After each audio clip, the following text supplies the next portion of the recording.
தற்போது கிடைத்துள்ள அண்மை செய்தியை பார்த்து வருகிறோம். மதுரை மாவட்டம் செல்லூர் அருகே ஜேசிபியை இயக்கி சிறுவன் ஏற்படுத்திய விபத்தின் சிசிடிவி காட்சிகளானது தற்போது வெளியாகியிருக்கிறது. இதனை அண்மை தகவலாக பார்த்து வருகிறோம்.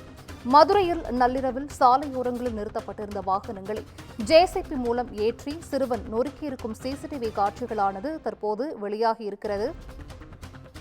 கூடுதல் விவரங்களை செய்தியாளர் அருண் வழங்கிட கேட்கலாம். அருண், வணக்கம். இது குறித்தான விவரங்கள்.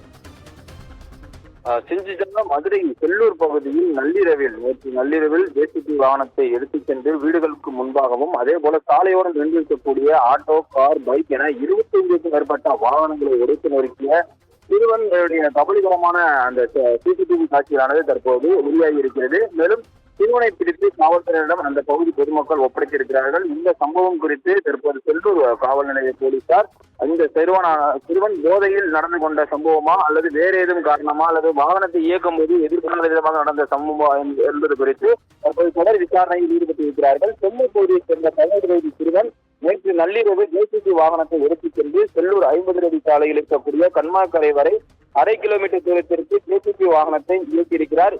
இந்த நிலையில் 1/2 கிலோமீட்டர் தூரத்திற்கு சாலையோரம் இருக்கக்கூடிய மற்றும் வீட்டு முன்பாக நிறுத்தி வைத்திருந்த car, share auto, load auto உள்ளிட்ட பல்வேறு பைக்குகள் என 25க்கும் மேற்பட்ட வாகனங்களை நொறுக்கியதில் வாகனம் முழுவதும் சேதமடைந்திருக்கிறது. இந்த வாகனத்தை நம்பியிருக்கக்கூடிய பொதுமக்களுடைய வாழ்வாதாரம் முற்றிலும் பாதிக்கப்பட்டிருக்கிறது. மேலும் இரும்பு கடை ஒன்றில் இருந்த காவலாளி ஒருவரை ஜேசிபி அவரை ஏற்றி உயிரிழப்பு செய்வதற்கான அந்த சம்பவமும் ஆகியிருக்கிறது. நல்வாக இந்த காவலாளி தப்பி சென்றிருக்கிறார். மேலும் இந்த சம்பவமானது அந்த பகுதியில் கபலகரமான காட்சியான சிசிடிவி காட்சிகளும் தற்போது வெளியாகி இருக்கிறது. இந்த சம்பவம் குறித்து அந்த சம்பவத்தை செய்த சிறுவனை அங்கு இருக்கக்கூடிய பொதுமக்கள் அந்த ஜேசிபி இயக்கும் போது துரத்தி சென்று அந்த ஜேசிபியை கட்டுப்படுத்த முயற்சி செய்திருக்கிறார்கள்.